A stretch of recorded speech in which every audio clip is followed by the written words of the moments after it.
oportunidad yo voy a hablar sobre la pérdida de productividad, ¿no? Vamos a establecer lineamientos para formular reclamos sólidos ante un tribunal arbitral. Pero antes de ello, quiero hacer referencia a ciertos conceptos que tenemos que tener frescos en la mente para poder finalmente lograr una reclamación sólida, ¿correcto? Bueno, en un proyecto en realidad surgen diversos reclamos, ¿no? Pero en esta oportunidad me voy a centrar única y exclusivamente en la pérdida de productividad, que es un reclamo bastante especial, ¿correcto? Ya, en primer lugar, quiero compartir con ustedes qué nomenclaturas son las utilizadas para referirse a un reclamo por pérdida de productividad, ¿no? Son dos las nomenclaturas mayormente aceptadas para referirse a un reclamo de productividad, ¿no? Por un lado, tenemos el Loss Productivity, que es la nomenclatura utilizada por la Asociación Americana de Ingeniería de Costos, ¿correcto? Esta asociación elaboró la nota práctica 25R de 2003 en el 2004 para estimar la pérdida de productividad, ¿no? Por otro lado, tenemos la nomenclatura Disruption, que es la nomenclatura utilizada en el protocolo de atrasos y disfunciones de la Sociedad de Derecho a la Construcción del Reino Unido, ¿no? Que incluso están en una segunda edición. Ambos documentos sirven de guía para la industria de la construcción, ¿no? Y han sido elaborados por los comités internos, por ingenieros, abogados, expertos en la materia. Y nos dan bastantes lineamientos de cómo enfocar estos reclamos, ¿no? Qué es lo que se tiene que tener en consideración. Por eso que los voy a utilizar a lo largo de la exposición. Ahora, antes de entrar al reclamo como tal, ¿por qué para mí es especial este reclamo y merece ser conversado entre los profesionales, entre los interesados en la industria, correcto? En primer lugar, la productividad es un indicador del fracaso o éxito de un proyecto en construcción, ¿no? Evidentemente, si estamos ante una pérdida de productividad, ¿no? Anunciamos que nuestro proyecto ha sido un fracaso. Correcto. Ahora, este reclamo también considero que es bastante especial y debemos conversar sobre él, porque suele confundirse con otras reclamaciones. ¿Ya? Lo que sucede, y lo vamos a ver más adelante, es que el hecho generador o el punto de origen del reclamo, correcto, como pérdida de productividad, puede compartirse con otras reclamaciones, ¿no? El hecho generador. Pero el impacto va a ser distinto y evidentemente los métodos de cuantificación, ¿no? de este impacto también son diferentes. Incluso lo vamos a conversar en esta mesa, yo desde el lado de pérdida de producción por ampliaciones y luego con el siguiente reclamación Maricruz, ¿no? Ahora, también es especial esta reclamación porque es uno de los reclamos más complejos que surgen en construcción, ¿no? Hay que ser muy cuidadosos en la forma en que se presenta y ese cuidado, no tenemos que esperar hasta el final del proyecto para recién ser cuidadosos con la productividad. No, durante la ejecución contractual debemos de ser cuidadosos en esta productividad, recordar la productividad, no esperar al final. Vamos ahora a qué es la productividad, ¿no? Y cómo se pierde. La productividad es definida como las horas de trabajo necesarias para producir una unidad de producto finalizado, ¿no? A fin de cuentas, es el esfuerzo que realiza un contratista para obtener y lograr una unidad de producción. Se preguntarán, ¿no son 100 es unidad de producción? ¿No? Es el metro cuadrado de una pared, de tarrajeo, el metro de instalación de una tubería, el metro cúbico de concreto, ¿correcto? Por ejemplo, ¿no? Haciendo un ejemplo, ¿cómo es que analizo mi productividad? Por ejemplo, analizo para pintar una pared, un metro cuadrado de una pared, se analiza cuántas horas hombre necesito para el caso concreto, qué recursos tengo para trabajar este metro cuadrado de pared, la pintura de este metro cuadrado de pared, y ahí es donde yo puedo lograr analizar mi productividad, ¿no? Ahora, también es importante considerar que la productividad viene desde la elaboración del presupuesto, ¿ya? Ahí es donde hablamos de una productividad planificada, ¿correcto? Lo que sucede, y también los que no están familiarizados con las propuestas y demás, cuando un contratista presenta una propuesta, presenta un detalle, un análisis y lo presenta unitario, ¿correcto? En este análisis de precios unitarios hay el componente de horas hombre, horas maquinarias, y en realidad lo ideal sería que en este documento podamos advertir la productividad, pero muchas veces no es posible hacer eso y tenemos que ir a la fuente de este análisis de costos unitarios, ¿correcto? A los nativos Excel y demás para poder identificar desde ahí la productividad. Ahora, también es importante en este punto hacer la diferenciación entre productividad y producción. Producción distinto a productividad, ¿no? La producción es cuánto uno ejecuta en términos cuantitativos, ¿no? Las cantidades de unidades producidas, cuántos metros cuadrados tengo que ejecutar, pintar, cuántos metros cuadrados de pared tengo que pintar, ¿no? Esa es la producción. La productividad mide esa producción en determinada jornada, ¿no? Por ejemplo, tengo que pintar X metros de pared con tantas horas hombres, ¿no? Ahora, es posible, y eso es importante tener también en consideración, que un contratista pueda alcanzar su nivel de producción, correcto, pintar, no sé, 50 metros de pared, pero no alcance su productividad planificada, correcto, que era utilizar 50 horas hombre en ese pintado de pared, 50 metros de pared, ¿no? ¿Qué es lo que puede suceder en el día a día? Correcto, que se logra la producción porque pintamos los 50 metros de pared, pero lo hago utilizando 100 horas hombre, ¿correcto? Y ahí es donde existiría una pérdida de productividad. Entonces, respondiendo ahora a la pregunta, ¿no? ¿Qué es una pérdida de productividad? ¿Ya? No debemos olvidar, antes de responder esta pregunta, que un contratista en todo proyecto, como todo empresario, lo que busca a final de cuentas es la rentabilidad por la ejecución de la obra, ¿correcto? Y por eso el contratista como experto, considerando la información que el propietario de la obra le otorga al inicio, elabora su presupuesto, propone secuencias de trabajo, ¿no? Con la finalidad de maximizar rendimientos y reducir los costos, ¿correcto? Pero, evidentemente, ¿qué sucede si durante la ejecución de la obra sufren cambios, ¿no? Cuando la secuencia de trabajo que yo considere para mi presupuesto, ¿correcto? Tiene que verse modificada por eventos no imputables al contratista. Esta es la situación que genera la pérdida de productividad, ¿no? En concreto, estamos ante una pérdida de productividad cuando el trabajo es interrumpido, ¿correcto? Ojo que también acá no solo estamos hablando de una paralización, ¿no? Porque también puede haber la ejecución de trabajos a un ritmo o rendimiento menor al planificado, y eso ahí también estamos ante una pérdida de la producción. Ahora, ¿qué es una disrupción? ¿Ya? Para poder ver el alcance de esta nomenclatura, estoy utilizando los documentos que les indiqué previamente, ¿correcto? No hay un concepto universalmente conceptuado, pero por acá podemos llegar a una definición básica de lo que finalmente viene a ser una disposición, ¿no? Por un lado, tenemos a la Asociación Peruana de Ingeniería de Costos, perdón, a la Asociación Americana de Ingeniería de Costos, donde define a una disrupción como una interferencia, acción o evento con el progreso normal de un proyecto o actividades, ¿no? Indica que la disrupción se ha descrito como el efecto de un cambio de los trabajos planeados, como comentaba previamente, y se manifiesta principalmente como un impacto adverso a la productividad laboral.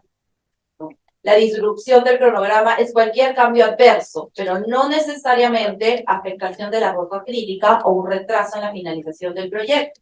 Esta parte la resalto y es por lo que les comentaba en un inicio de estas confusiones, ¿no? entre los reclamos, ¿correcto? Porque una disrupción puede ser que genere un retraso, pero no necesariamente. ¿Correcto? La disrupción afecta cualquier actividad del proyecto, no solo estamos hablando de actividades críticas, ¿no? También puede ser actividades no críticas. Por eso no necesariamente una disrupción va a generar un retraso y por ende una ampliación de plazo, ¿no? Por otro lado, Tenemos también la definición de la Sociedad de Derecho a la Construcción del Reino Unido, ¿no? Que define disrupción de la siguiente manera. Es una perturbación, obstáculo o interrupción a los métodos de trabajo normales de un contratista, generando una menor eficiencia. Los reclamos de disrupción están relacionados a la pérdida de productividad en la ejecución de actividades de construcción específica. Debido a la disrupción, estas actividades no se pueden ejecutar tan eficientemente como fueron planificadas. Los costos resultantes de la pérdida de productividad pueden ser compensados cuando fue causado por eventos disruptivos por los cuales la otra parte es contractualmente responsable. ¿Correcto? Entonces, de estas definiciones creo que podemos sacar las siguientes notas importantes, ¿no? Primero, que ya lo indiqué, un retraso y disrupción son conceptos distintos, ¿no? Puede haber, insisto con eso, un hecho generador común, pero la consecuencia es distinta, ¿no? Una disrupción necesariamente no causa retraso, ¿no? Ahora, también de estas definiciones advertimos de que cualquier actividad es la que puede verse afectada por una disrupción. No solo tiene que ser, o no solo tenemos que pegarnos a la afectación de una actividad crítica, ¿correcto? Y en tercer lugar, y que también es importante, es que hay que tener claro que finalmente la disrupción lo que va a generar es un sobrecosto directo, ¿no? De horas hombres, de horas máquinas, no el indirecto, ¿no? Que normalmente se reconoce a través de las ampliaciones de plazo. Ahora, vamos a conversar un poquito de manera muy rápida, porque son muchos los eventos disruptivos más comunes, ¿no? Encontré esta imagen que me parece muy representativa de todos los eventos disruptivos que se pueden presentar en un proyecto. Es como un espagueti de disrupción, ¿correcto? Pero evidentemente no todas estas disrupciones van a generar, ¿no?, el reconocimiento del sobrecosto, ¿correcto? Es una indemnización, ¿no? Estamos hablando, y normalmente como se piden esos conceptos, es como un indemnizatorio, como un concepto indemnizatorio, el contratista finalmente será indemnizado en la medida en que la pérdida de productividad se produzca por un incumplimiento imputable al propietario de la obra, ¿correcto? Es importante entonces establecer este vínculo causal con quien sería la parte infractora en este caso, que sería el propietario, ¿no? También en la nota práctica de la Asociación Americana se establecen 25 supuestos, ¿no?, o casos de disrupción, ¿no? Esta lista, cabe mencionar que no es cerrada, ¿no? Puede seguir apareciendo muchísimos más eventos disruptivos. Es más, me viene a la mente ahora con todas las metodologías la que se está utilizando, pueden haber muchos más eventos, incluso disruptivos tecnológicos, no lo sé, ¿no? Pero bueno, voy a hacer referencia a algunos, como por ejemplo el clima adverso o inusual, que es algo, por ejemplo, en los proyectos en nuestro país, ¿no? El clima a veces nos puede en contra. Los proyectos, a veces los proyectos consideran ciertas temporadas de lluvias, correcto, pero a veces no lo es así, se patea el proyecto de ejecución, el proyecto a una etapa en la que no eran lluvias no previstas, correcto, y evidentemente esto puede afectar la productividad. No me pongo en el caso de repente de un contrato de conservación de vías, de rehabilitación, donde se hacen trabajos o rellenos de tierras con lluvias, ¿no? Lo cual es lo más idóneo y se tienen que generar retrabajos, ¿correcto? Otro punto, otro evento disruptivo también muy habitual es las restricciones con acceso al área de trabajo y el terreno, ¿no?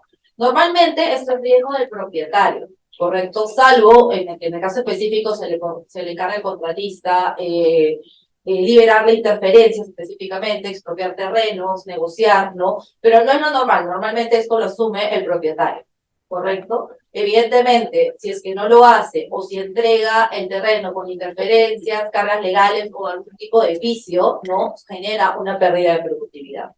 No podría generar una pérdida de productividad. Otro tema también bastante importante, que es un evento disruptivo, es el diseño de la ingeniería defectuosa o ingeniería reciclada, ¿no? En los proyectos de contratación pública, ¿correcto?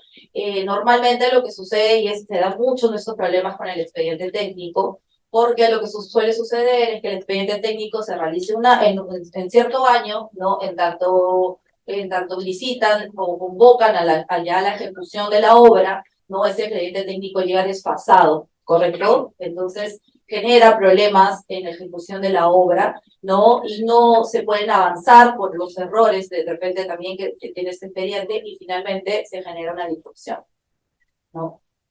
Otro tema también habitual es la falta de coordinación entre contratistas, subcontratistas y los proveedores, ¿no? Lo importante en ese tipo de proyectos es que todas las acciones sean coordinadas, pero eso es lo ideal, pero no siempre es lo que se da durante la ejecución, ¿no? Definitivamente la falta de coordinación perjudica el proyecto. También de repente me pongo un ejemplo donde tengo la construcción de un hospital con equipamiento, pero el equipamiento, la procura se encarga la entidad, no a través de un tercero, no logran que la procura llegue a tiempo, los equipos lleguen a tiempo y evidentemente eso también es un evento destructivo, ¿correcto? Otro hecho que a veces no es tan usual, pero es el apilamiento de frentes, ¿ya? Puede darse la circunstancia en el que diferentes frentes se reubican, ¿no? En una sola cancha y, lamentablemente, al ser el espacio tan pequeño, no soporta la participación de más de 2 cuadrillas de personal. ¿Correcto? Y para trabajar, evidentemente, se tiene que tener cierto espacio y entre los mismos personales, las mismas cuadrillas, podrían interferir entre ellos, ¿correcto?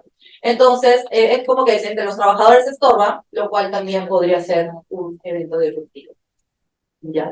Otro supuesto, reducción de supervisión, ¿no? Eso también es habitual, ¿no? En la contratación pública, donde de repente se coordina o se contrata supervisión para, no sé, para un área de 2.000 metros cuadrados, pero luego resulta que se amplía el área de trabajo, ¿no? Y el equipo humano de supervisión no se da abasto, ¿no? Y los trabajos no se aprueban, no se elevan consultas a la entidad, porque no existe suficiente supervisión, ¿no? Ahí también tenemos otro evento delictivo.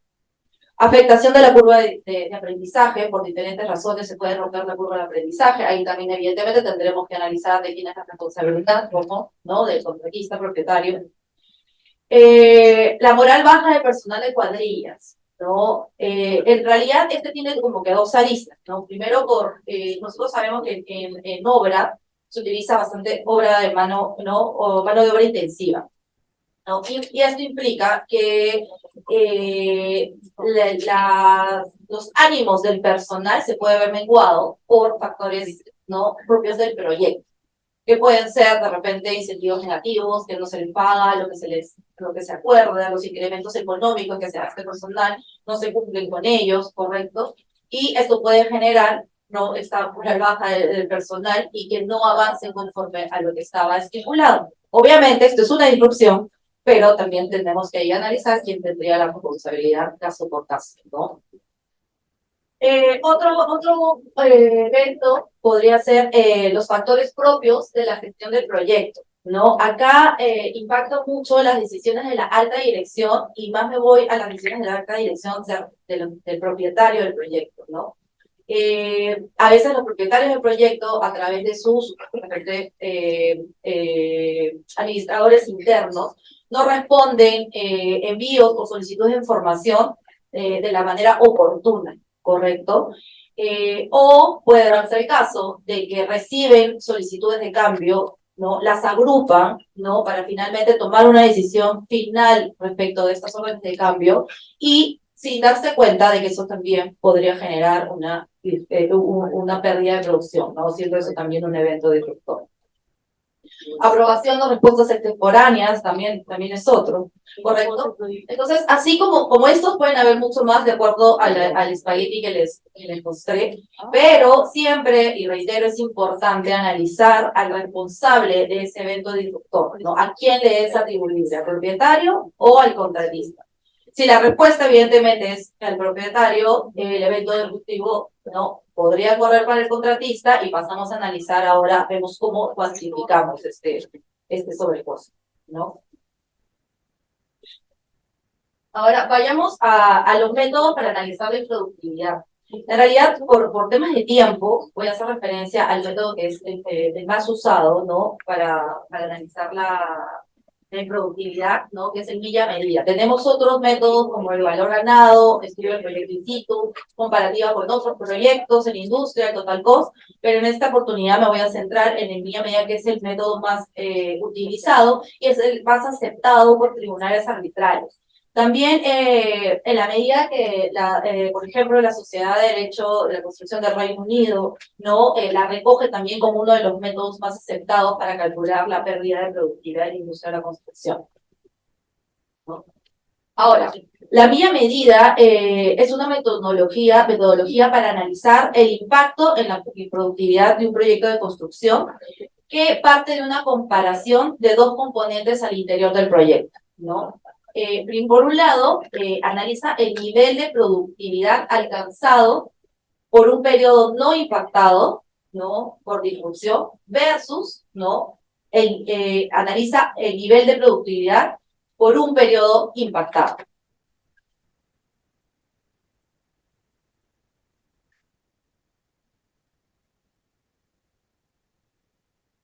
¿Cómo funciona este método? ¿No?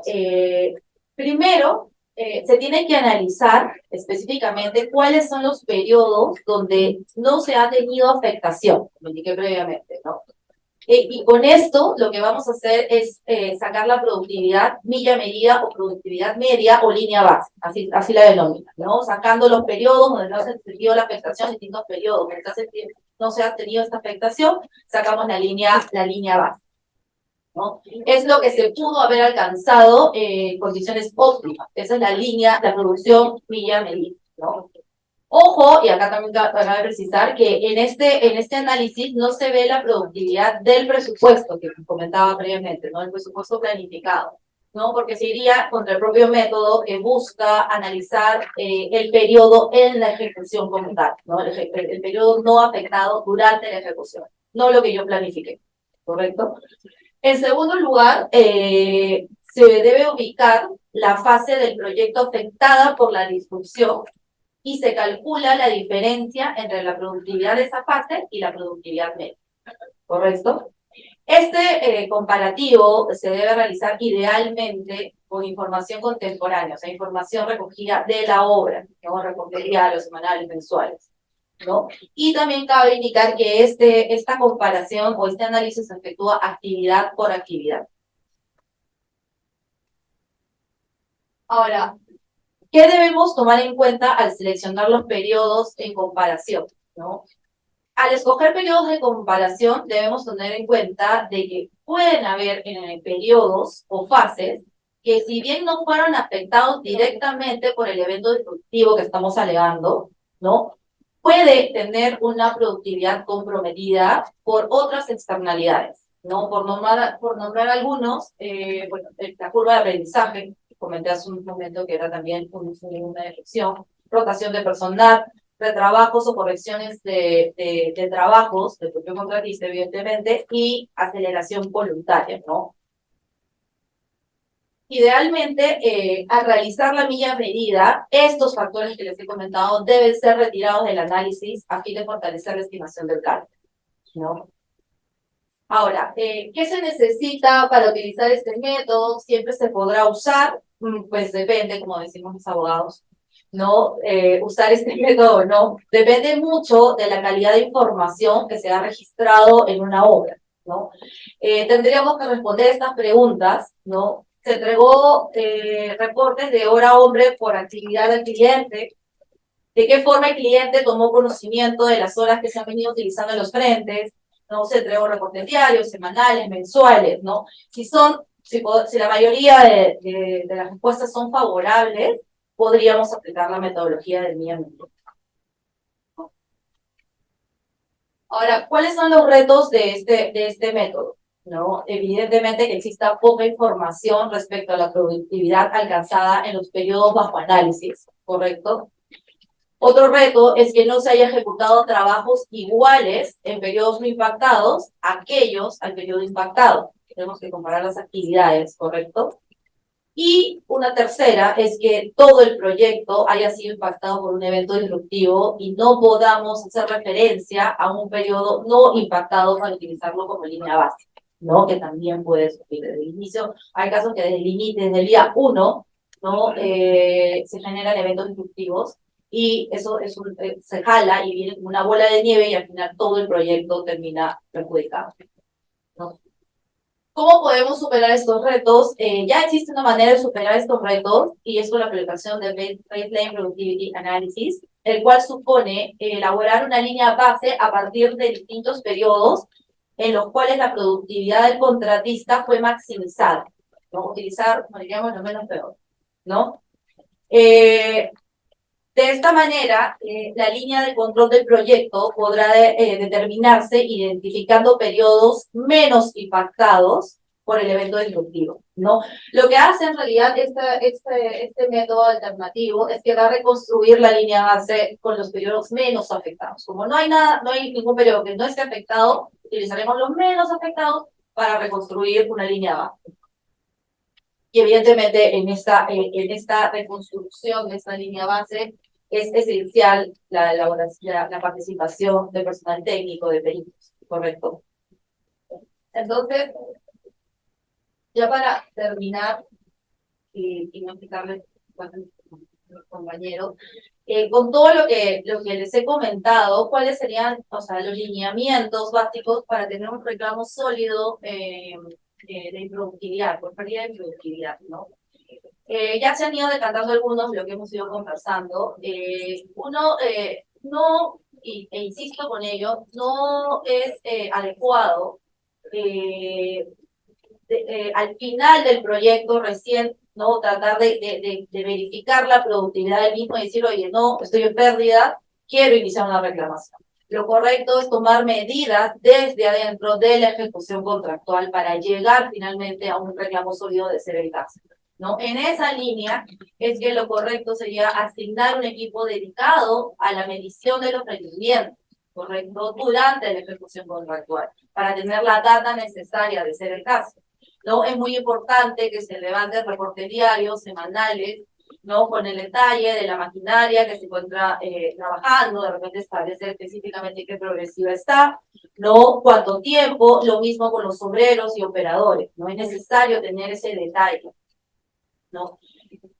Asimismo, en estos reportes es importante registrar que ya estamos considerando cierto hecho como uno disruptivo, ¿correcto? Porque con esto ya vamos teniendo información para soportar la causalidad necesaria, porque no olvidemos que generalmente esto lo vamos a pedir, ¿no? Como un reconocimiento, un resarcimiento, una indemnización.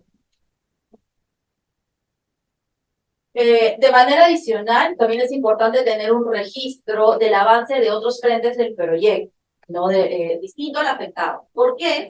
Porque un cuestionamiento clásico de los propietarios, ¿no? Ya cuando están en el crédito, es que esta clase, en estos casos, ¿no? Es que se pudo aprovechar el recurso productivo en otros frentes, ¿correcto? Pero por ello es importante tener información que nos permita acreditar, ¿no? Que el resto de frentes sí estaba siendo cubierto. También es importante no solo emitir estos reportes, sino también trasladarlos hacia el propietario del proyecto, trasladar los reportes semanales, diarios, que recaben toda la información, ¿correcto? Y las actualizaciones en cuanto a los impactos. E incluso también es necesario, importante, de ser el caso, programar visitas al proyecto, ¿no? Para efectuar registros conjuntos. Porque evidentemente otro cuestionamiento que puede darse durante el litigio es que los reportes semanales, los diarios son documentos elaborados unilateralmente, ¿correcto? Entonces, si al menos se dieron visitas programadas en conjunto, ¿no? Es un mayor registro de las circunstancias, ¿no?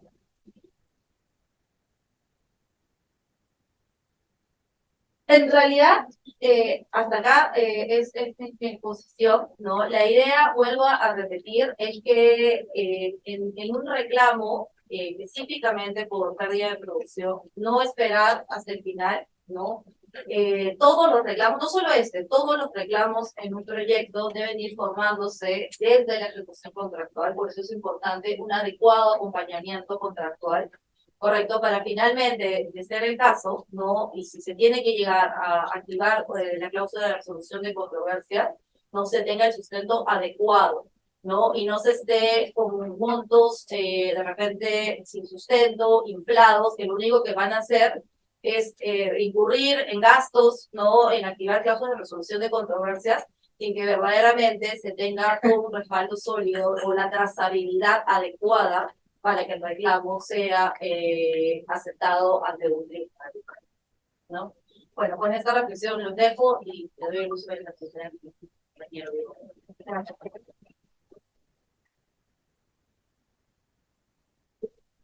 Ya.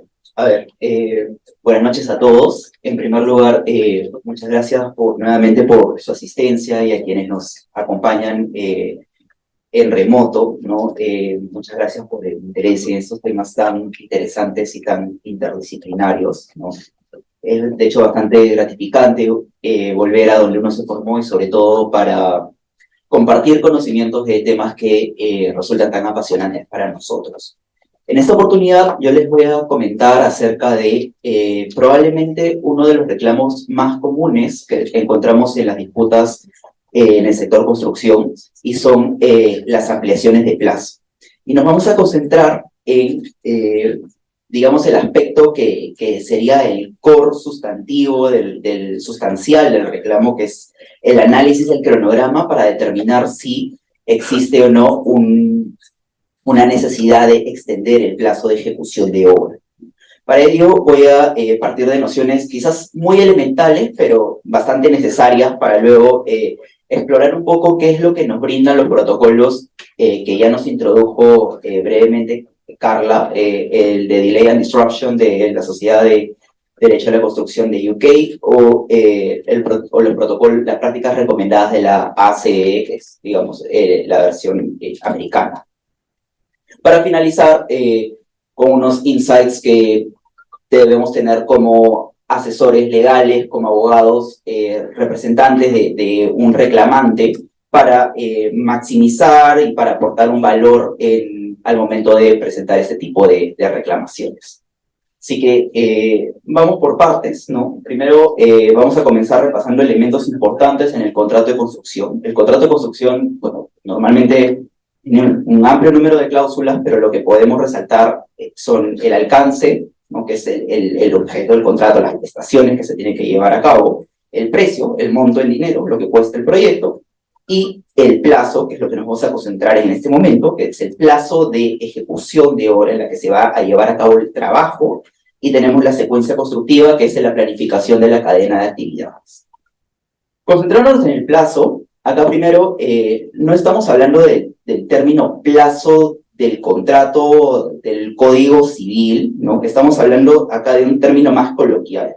El término se refiere al tiempo previsto en el contrato de construcción para la ejecución de los trabajos. Y normalmente este se materializa en un cronograma de ejecución de obra, en el cual encontramos una secuencia de actividades como el que se puede apreciar en la imagen que está proyectada, ¿no? En la que están divididas las actividades con una proyección semanal, diaria o mensual con respecto a cómo van a ir avanzando a lo largo del proyecto, y hay una fecha prevista de terminación de obras, ¿no? Cuando, según el cronograma, se debería terminar la fase constructiva y, en base a eso, cuando debería entregarse la infraestructura al cliente, ¿no? ¿Qué es un reclamo de ampliación de plazo, entonces? O sea, tenemos la noción acá de plazos y ¿qué sucede? O sea, lo primero que hay que preguntarnos es ¿qué sucede cuando no podemos cumplir con esta fecha de terminación de obra? Cuando sucede algún evento que puede generar la necesidad de prolongar el plazo de ejecución de obra, ¿no? ¿Qué es en verdad la finalidad principal y más inmediata que tiene este tipo de reclamaciones?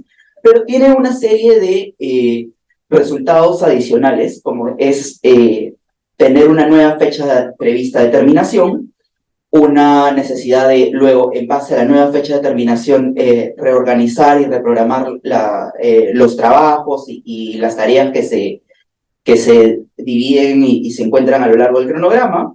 Algo también tiene consecuencias económicas, ¿no? Por el lado para el contratista, sobre todo, es que se libera de penalidades por retrasos, ¿no? O sea, si no cumple con la fecha Normalmente en los contratos de construcción encontramos una penalidad diaria por día de retraso, entonces si se prolonga la fecha de terminación, estas penalidades se reducen o ya no serían aplicables hasta que se cumpla la nueva fecha de terminación. Y por otro lado, que esto es un tema vinculado, pero aparte, es que el contratista podría ser compensado además por mayores gastos generales, que son costos asociados a la permanencia del constructor en la obra. Tomando en cuenta estas nociones elementales, vamos a pasar nuevamente me voy a remitir a los protocolos, que son los más utilizados en la industria para presentar este tipo de reclamos. Tenemos por un lado, digamos, una versión británica, que es el protocolo de Delay and Disruption de la Sociedad de Derecho de la Construcción, y tenemos dos prácticas recomendadas de la AACE, ¿no? The Association for the Advancement of Cost Engineering, que nos presenta dos tipos de protocolos según el estudio que sería al cronograma. Tenemos distintos métodos en cada uno de estos protocolos, pero los podemos agrupar en dos grandes categorías. Por un lado tenemos el análisis prospectivo y por otro lado tenemos el análisis retrospectivo o forense. El prospectivo en realidad es uno que se lleva en tiempo real, que puede ser incluso antes de que ocurra un evento que demore la fecha de terminación de obras o simultáneamente, porque lo que se busca es durante la ejecución del proyecto anticipar y calcular los futuros impactos que se van a generar en el cronograma de ejecución de obra. Por otro lado, el análisis forense retrospectivo es el que se hace una vez que se ha ya generado el impacto, ya se ha llevado a cabo una demora, ¿no? ya se han retrasado los trabajos, entonces se está haciendo un análisis sobre lo ya ocurrido en el proyecto, ¿no? Aquí, la verdad, los métodos normalmente involucra un aspecto bastante técnico, requiere muchas veces la participación de un experto en temas de planificación de proyectos, implica estudios de cronogramas, cálculos matemáticos en muchos casos, y son temas en realidad que pueden parecer a simple vista bastante técnicos, y uno se preguntaría, pero ¿por qué ¿cuál es el rol aquí de los abogados, ¿no? Primero, a ver, vamos a revisar acá que la Sociedad de Derecho de la Construcción nos presenta 6 métodos, dentro de ellos el Time Impact Analysis, el TIA, al cual se considera como el análisis prospectivo más recomendado, ¿no? Y la ACE nos presenta 10 métodos, ¿no? Tiene un protocolo específico para el análisis prospectivo, que también es a través del TIA, y en el protocolo 29R se encuentran hasta 9 métodos de acuerdo para cuantificar el impacto en retrospectiva, ¿no? ¿Cuál es el método más adecuado? Nos preguntaremos porque hay una variedad sobre la cual escoger, incluso a veces podríamos, depende de las características del proyecto, flexibilizar entre un método u otro, o ver cómo lo adecuamos a la realidad de las circunstancias, ¿no? Y la verdad es que acá dependemos mucho de las características y la etapa del proyecto en la que nos encontramos, ¿no? El análisis prospectivo, sobre todo, dado que se trata de un estudio contemporáneo, es más adecuado cuando nos encontramos en una etapa de gestión contractual en la que apuntamos sobre todo a mitigar riesgos, a prevenir controversias, a ver una manera de evitar llegar a un conflicto que pueda perjudicar el valor del proyecto. También es adecuado en procedimientos ante DAPs o JRDs, que ya los han explicado en la mesa anterior bastante bien. También reclamos que se presenten durante la ocurrencia del evento, ¿no? Y también es algo y también es un insumo importante en etapas de negociación y trato directo entre las partes. Por otro lado, el análisis forense es más importante cuando ya ha ocurrido el evento, cuando ya estamos incluso enfrentándonos a las consecuencias del evento, y normalmente es la más aplicada en arbitrajes, ¿no? Y en informes de expertos que se presenten ante tribunales arbitrales. Nosotros acá o sea, esto, como mencionaba, pues tiene un alto carácter técnico y la verdad, como asesores legales, nuestro valor a estos reclamos se puede aportar de distintas maneras, ¿no?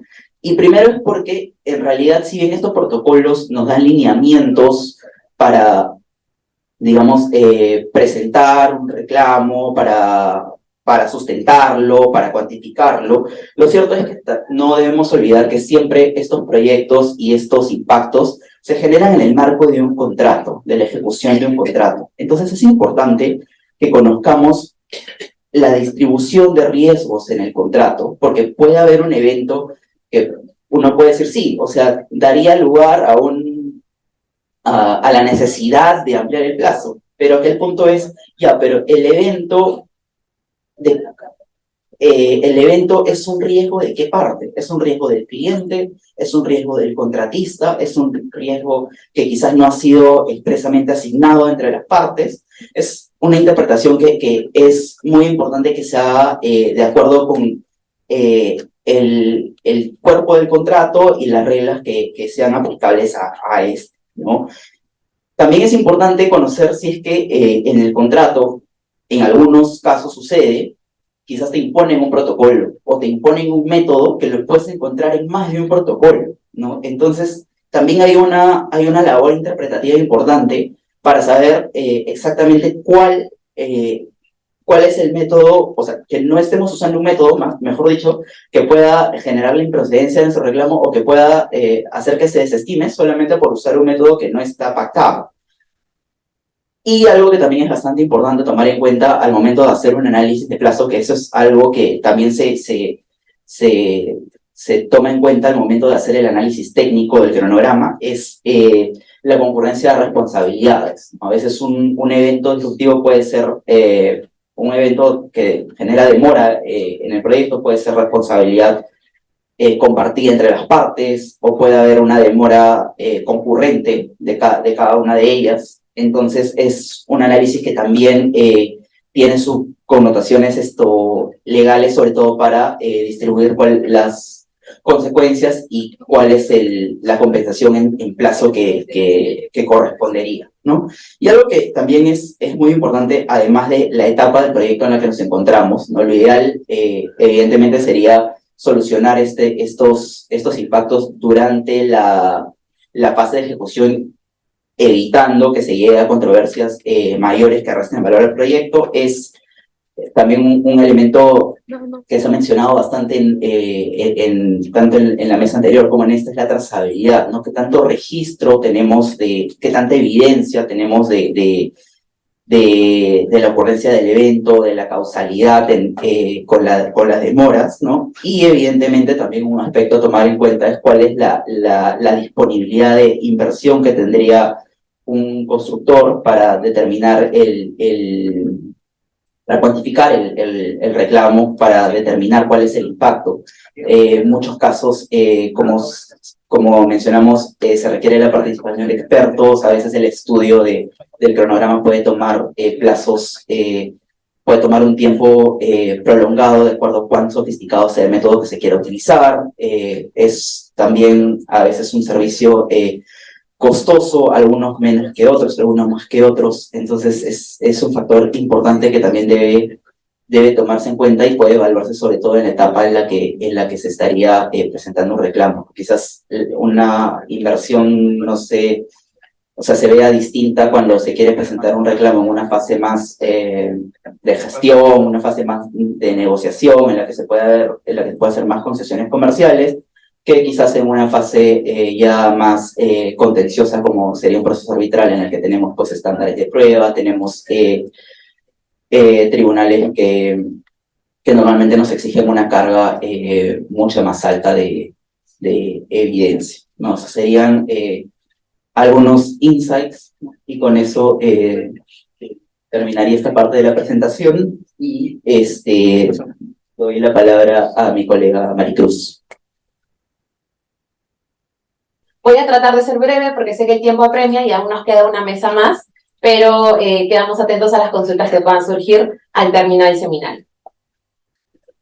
Bien, para poder iniciar con la pregunta sobre la mesa que vamos a exponer hoy, que es respecto a las reclamaciones por afectación al cash flow o flujo de caja dentro de un proyecto, antes tenemos que retroceder un paso y preguntarnos qué es el cash flow. Sé que es un término que tal vez no se escucha mucho aún, o ustedes como estudiantes también podrían no tenerlo del todo mapeado, pero es por ello que vamos a repasarlo. Y bueno, si bien la explicación de Carlita y de Diego ha seguido una línea un tanto más relacionada a una exposición dentro de reclamaciones en un contrato de obra pública, les pediría que ahora, por favor, retrocedamos a la exposición de Camilo y recordemos un poco los términos que nos explicó en la primera mesa. Bien. ¿Qué es el cash flow? Para ello vamos a tener dos concepciones que van a ser complementadas entre sí. Como pueden ver, la primera aproximación que podemos tener es un gráfico en el cual podemos entender al cash flow como una planilla que nos permite llevar un control de ingresos y egresos del proyecto de una manera sencilla. Quienes estamos involucrados en proyectos de construcción conocemos que el flujo de caja de un proyecto tiene muchos matices, consideraciones y detalles adicionales. Sin embargo, vamos a tratar de ser un poco precisos por el tiempo que tenemos estimado para poder definir el cash flow en términos sencillos. Ahí hemos insertado el Recommended Practice 10S90 de la ACE, en la cual define el cash flow como las entradas y salidas de los fondos dentro de un proyecto. Es decir, nos aboca un registro temporal de ingresos y gastos, a menudo presentado gráficamente dentro de la ejecución de un proyecto. ¿Y cuál es la segunda concepción que traigo a esta mesa y la someto a diálogo para las preguntas que puedan surgir posteriormente? Y es que el cash flow también puede ser entendido como una herramienta que nos permita un control riguroso de la contabilidad del proyecto en determinado periodo de tiempo. Es decir, en lo que nos vamos a abocar ahora es a ver el cash flow también como una herramienta de análisis, ya no solo de un control, digamos, meramente ligado a los ingresos y egresos, sino también darle una utilidad mucho mayor. Y es lo que vamos a conversar ahora. Bien. Entonces, ya habiendo, digamos, insertado o ya conociendo qué es el cash flow, también podemos conversar sobre cómo se puede afectar el cash flow de un proyecto. Para ello, bueno, hemos puesto la imagen de una caja, un cash flow, un flujo de caja, entendiendo como las arcas que tenemos nosotros de nuestro flujo, los ingresos y egresos que tenemos disponibles. Y del otro lado, pues, el dinero, que es la salida, y bueno, como ya mencioné, ingresos y egresos que tenemos disponibles. Entonces, ¿qué es lo que pasaría o cómo podríamos representar gráficamente cómo es que se va a afectar el flujo de caja de un proyecto? Tenemos los egresos normales como contratistas, en los cuales conocemos que tenemos que determinar ciertos pagos o van a haber ciertas salidas en base a los compromisos contractuales que hemos asumido. Debemos recordar que estamos en una relación de obligaciones. Entonces, como parte de nuestras obligaciones y compromisos, vamos a tener una concurrente salida de dinero. Y del otro lado, la flecha que está en la parte posterior, vamos a tener los ingresos. Entonces, como pueden ver, hemos reflejado una flecha de color verde en la cual representamos los ingresos reales y una flecha de color gris en la cual tenemos los ingresos proyectados. Entonces, ¿qué son los ingresos reales? Los ingresos que dentro de mi flujo de caja tengo disponible a medida que voy ejecutando el proyecto. ¿Qué son los ingresos proyectados? No los entendamos como los ingresos proyectados de aquí a fin de año o de aquí a un par de meses en los cuales continúo con la ejecución de mi proyecto. Por el contrario, entendámoslos como los ingresos que yo conozco que voy a percibir durante este determinado periodo de tiempo, a partir también de las obligaciones que tiene el cliente o propietario, que es la contraparte del contrato que hemos suscrito. Entonces, dentro de estos ingresos proyectados, como podemos ver, vamos a tener una parte faltante. Es decir, yo esperaba que este mes me paguen un desembolso de el pago de adelanto directo que tiene como compromiso el cliente o propietario del proyecto. o bueno, el contratista en caso estemos en una relación de contratista-subcontratista. Aquí les pido que por favor evaluemos también los diferentes matices que podemos tener dentro de las relaciones contractuales. Entonces, ¿qué pasa cuando los ingresos que yo esperaba, conforme a lo acordado en el proyecto, como puede ser el pago del adelanto directo o el pago de las valorizaciones acordadas mediante contrato, qué sucede cuando no son pagadas? Lo que va a suceder es que los ingresos que voy a tener disponible ya no van a ser los ingresos que yo esperaba tener conforme a lo que habíamos acordado inicialmente. Entonces, es ahí donde vamos a tener, digamos, esta diferenciación entre los egresos y los ingresos que yo esperaba y que me permiten mantener un flujo de caja de proyecto saludable, a través del cual yo pueda seguir ejecutando en el proyecto conforme a los gastos que yo sé que voy a tener que asumir, es decir, a los compromisos de pago que yo tengo disponibles, pero también los ingresos que yo sé que voy a poder percibir. Entonces, es por ello que ponemos en el cuadrado posterior el flujo efectivo de los clientes, porque como parte del cliente de mi relación contractual, yo espero que cumpla con sus compromisos contractuales y por ende continúe recibiendo los diversos pagos que yo conozco que voy a percibir. No son pagos que yo estaría exigiendo como, digamos, una excepción al contrato o pagos que yo sé que no voy a tener, pero desearía que ingresen a mis arcas por un tema del flujo continuo de mi proyecto. Si no, estamos en el marco de conceptos de pago que yo conozco que voy a percibir conforme al contrato.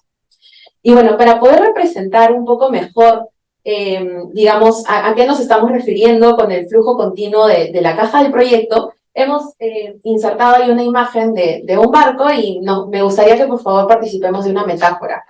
Imaginemos que el barco es el proyecto en el cual yo estoy participando, que estoy ejecutando.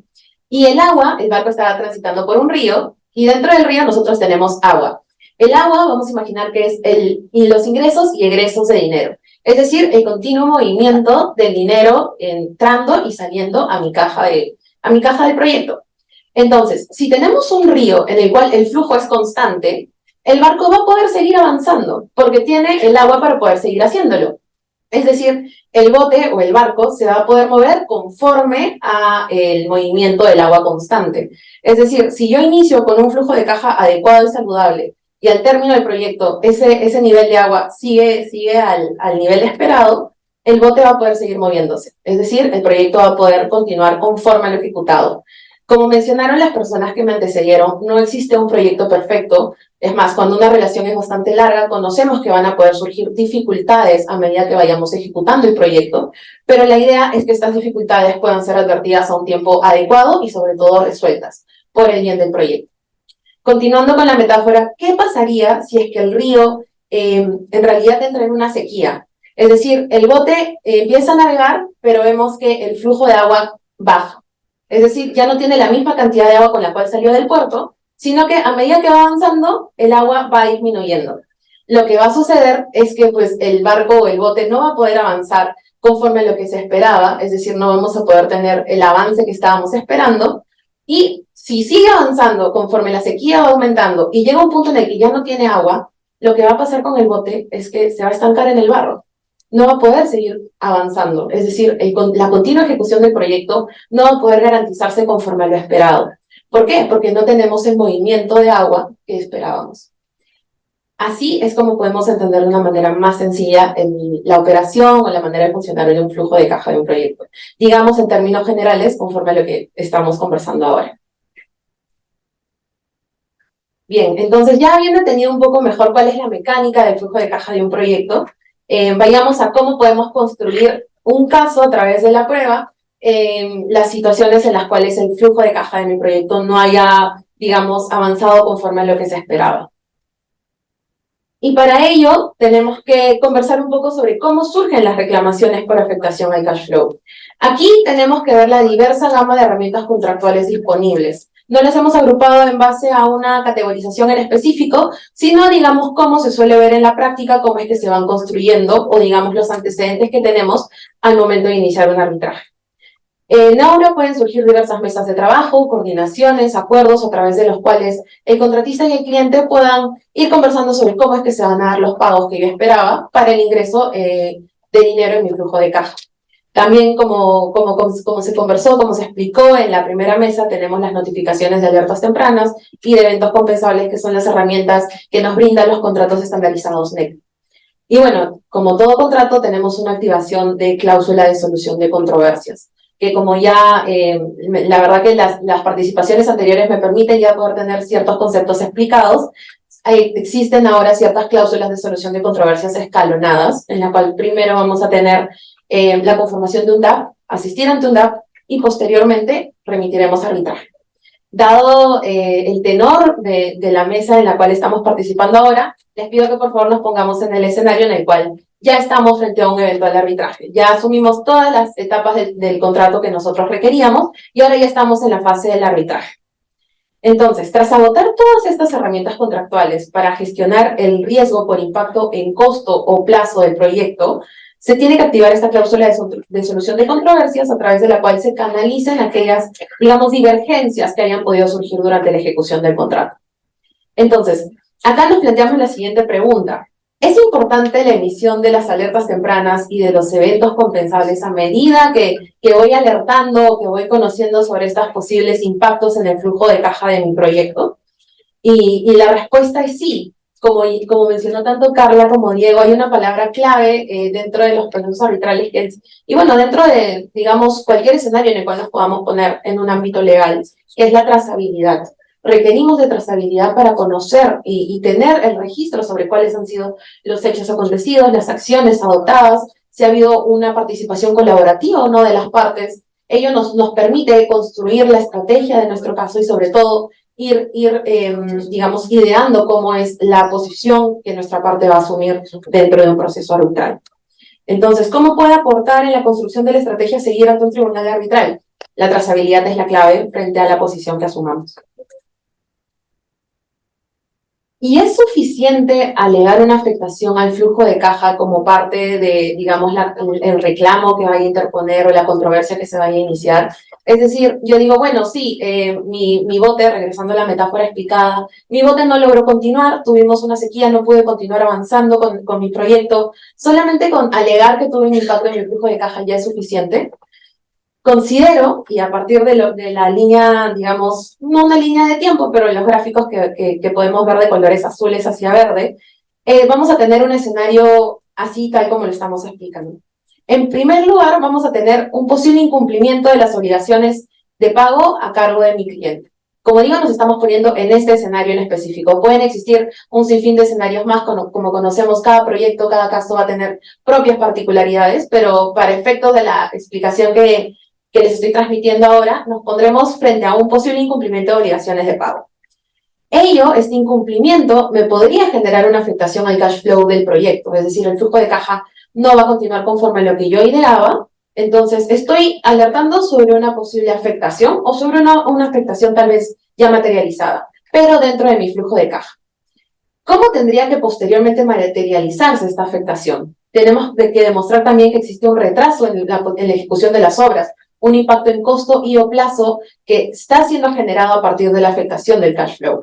Es decir, tendría que haber un nexo, un link entre ambas, digamos, la casilla de color verde agua y la de color verde más oscuro, para que podamos estar frente a una afectación. Entonces, si buscamos iniciar una controversia, la afectación al cash flow del proyecto tiene que ser reflejada también en el impacto en costo y o plazo del proyecto. No podríamos quedarnos en el primer peldaño, tenemos que ir más allá. Aun cuando la afectación al cash flow provenga de un posible incumplimiento contractual, que no puede ser descartado, de hecho es un escenario que también podría estar habilitado, se requiere este nexo causal, o la recomendación es que vayamos por este nexo causal que demuestre la afectación tangible en el proyecto, porque si no estaríamos asistiendo a un proceso arbitral en el cual nuestra postura tal vez no sería lo suficientemente sólida. Bien, entonces, ¿cómo podemos probar esta afectación al cash flow? Aquí es donde entramos a, digamos, la manera en cómo podemos construir la prueba. Y para ello, me gustaría sé que el tiempo es corto, pero que podamos repasar un poco el concepto de un dictamen pericial o cuál es el objetivo de la prueba pericial dentro de los procesos arbitrales. Y para ello traigo a colación una cita del ingeniero López Avilés, escrita por una revista de arbitraje de la PUC. Y la leo textualmente para que podamos discutirla. El objetivo del dictamen pericial es colaborar con el tribunal arbitral o con la parte que lo encarga, quedémonos en la parte de tal vez del tribunal arbitral, en determinar, explicar, esclarecer y o cuantificar determinados aspectos relacionados con la controversia, como pueden ser temas de cuantías, de plazos, cumplimiento de obligaciones, cumplimiento de expediente técnico, pagos, etcétera, necesarios para la toma de decisiones por el tribunal arbitral. A ver, si estamos ante un tribunal arbitral, tal vez llevar una metáfora del bote en un río no sea la manera más asertiva frente a la cual podamos demostrar al tribunal arbitral que estamos ante una afectación a la normal ejecución del proyecto. Por el contrario, lo ideal sería poder asistir a un tribunal arbitral demostrando con digamos, el respaldo de un dictamen o una prueba pericial que en efecto ha existido una afectación al plazo.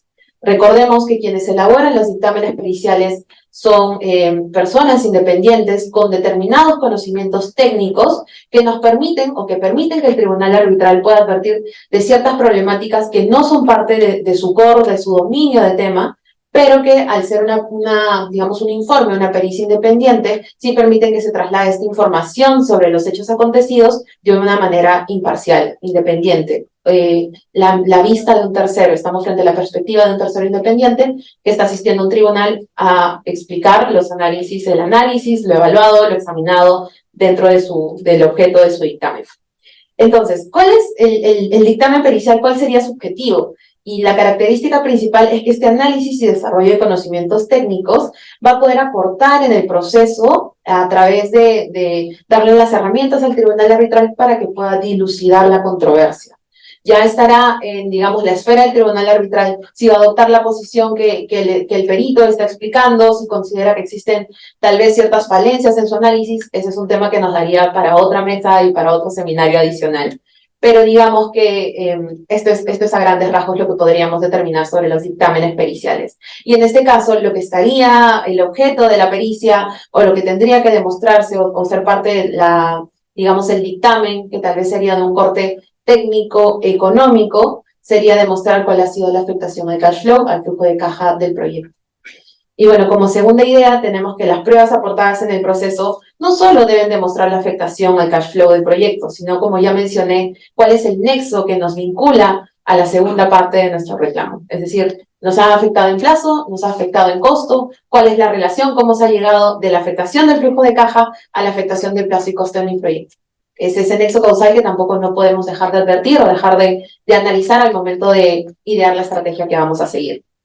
Y bueno, como un comentario adicional, y está de color verde, es que también tenemos, y no podemos dejar de advertir el tema de la persuasión que se tiene que generar ante el tribunal arbitral a través de, digamos, una postura objetiva, transparente y sobre todo, digamos, sustentada en los hechos del caso.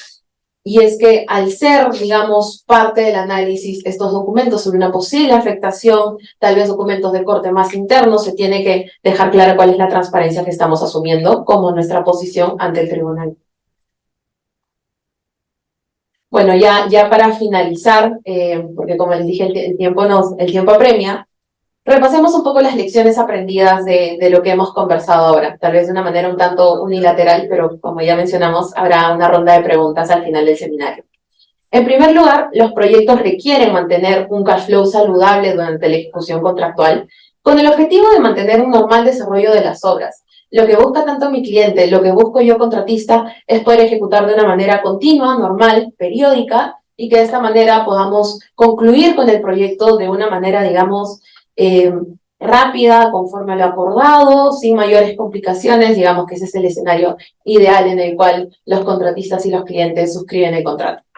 Como segunda idea, durante la ejecución de las obras, se recomienda agotar las herramientas contractuales disponibles con el objetivo de disponer de trazabilidad respecto a los posibles incumplimientos del cliente ante la falta de pago oportuno. No podemos olvidar que bueno, en este caso, los contratos estandarizados NEC nos brindan diversas herramientas para poder advertir posibles riesgos de una manera anticipada, poder estar, digamos, en constante colaboración, comunicación, coordinación con el cliente, de manera que el proyecto no se vea afectado. Estamos frente a un interés común, la ejecución del proyecto, no frente al hecho de yo defender mi posición y tú defender la posición que adoptes, sino trabajar de manera colaborativa y conjunta para lograr la ejecución del proyecto. Y bueno, finalmente no podemos dejar de analizar, advertir el nexo causal a través del cual la afectación del cash flow ha generado un impacto en costo y plazo en la ejecución del proyecto. Es importante que no desviemos la atención sobre la posible reclamación que interpongamos. Ello va a llevar a tal vez una conversación mucho más amplia, que conlleva también un análisis mucho más profundo, pero es importante que tengamos las cartas bien puestas sobre la mesa al momento de, digamos, y pensar o iniciar con digamos, un proceso arbitral ante un tribunal. Así que, bueno, ello es lo que les traigo por hoy.